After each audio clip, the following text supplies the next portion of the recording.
Hey, storage space! What's up? It's a Culture Detective here investigating your favorite albums, and today I'm going to be doing an album review on the new One OK Rock album, Luxury Disease. So this is my second review of the day, but my first review is a Cantonese movie review, so check that one out.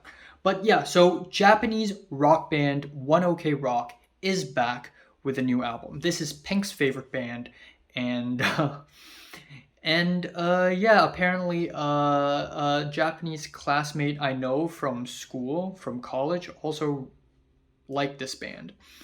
But anyways, I was never really that familiar with this band's material until lately when I listened to this album, and I was quite shocked because the music that this band makes is basically basic poppy American alt rock music.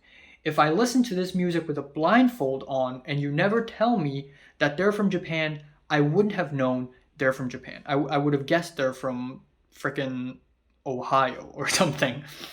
But yeah, and that's especially with how perfect the American accent of the frontman of the band is. But yeah, anyways, let's talk about their new album, Luxury Disease. The album starts off with Save Yourself, which is a very dramatic rock opening with chugging riffs. What is my Google? Okay, there we go. Yeah, opening with chugging riffs, loud blaring drums. The vocals are very expressive. The band has very high passion and energy, and really like that. However, I don't think the writing is that special or anything, especially with the verses on this album. I think they're a little the heck? Oh, it's a shadow. I think they sound like Taylor Swift. I don't know why.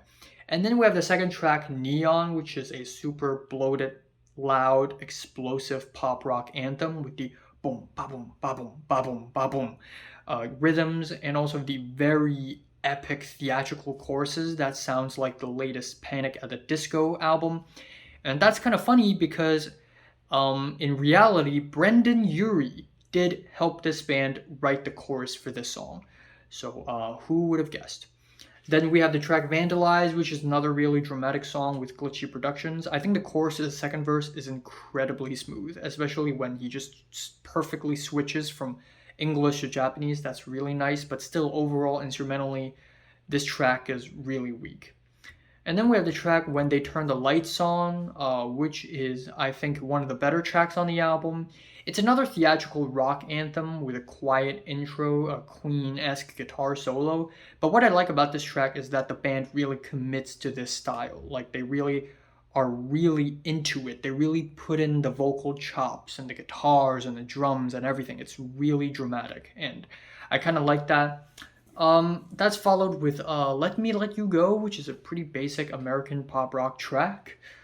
So Far Gone is another track that I kind of like. It's one of the more quieter ballads on the album. It doesn't try anything too loud or dramatic, and I like the chords. I think the chords are definitely one of the nicer ones on this album.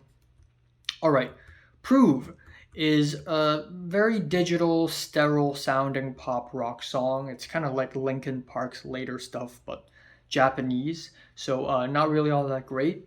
And the track Mad World is another really poppy track with finger snaps, hand claps, and in the verses we hear more J-rock influences, but overall it just doesn't seem anything all that special to me. And I can pretty much say the same thing for almost every other track on this album. The track Freedom is arguably the worst song here. It borderlines millennial American pop. The production, the writing, the lyrics, it's all very trite. And Renegades, again with the big chorus vocals and the trap beat. At this point in the album, I pretty much have the impression that One OK Rock is basically Imagine Dragons for Japanese people born after 2007.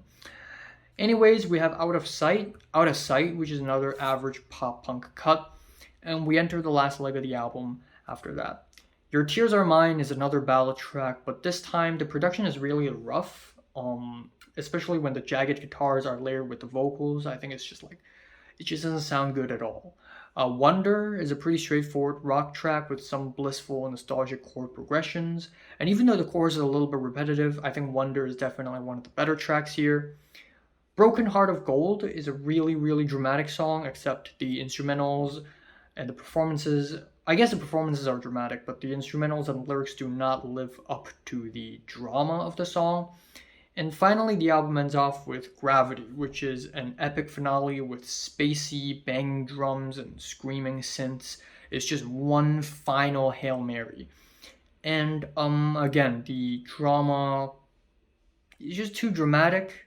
And when I say this band is like Imagine Dragons, of course, it's almost like an insult to this band because the music that this band is making is definitely a lot better than the very poppy, overblown shit that the Imagine Dragons are doing right now. But um, this band comes off more like early Imagine Dragons, like you know, like a radioactive monster era Imagine Dragons.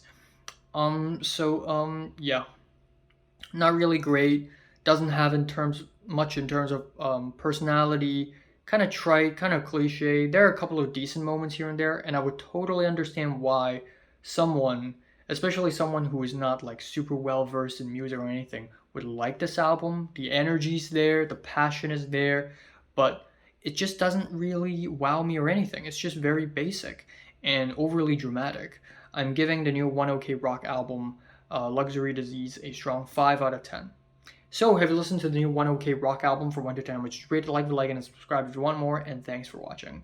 Also, should I start reviewing should I start wearing my glasses while I do my reviews? I feel like I look a lot more like professional with glasses.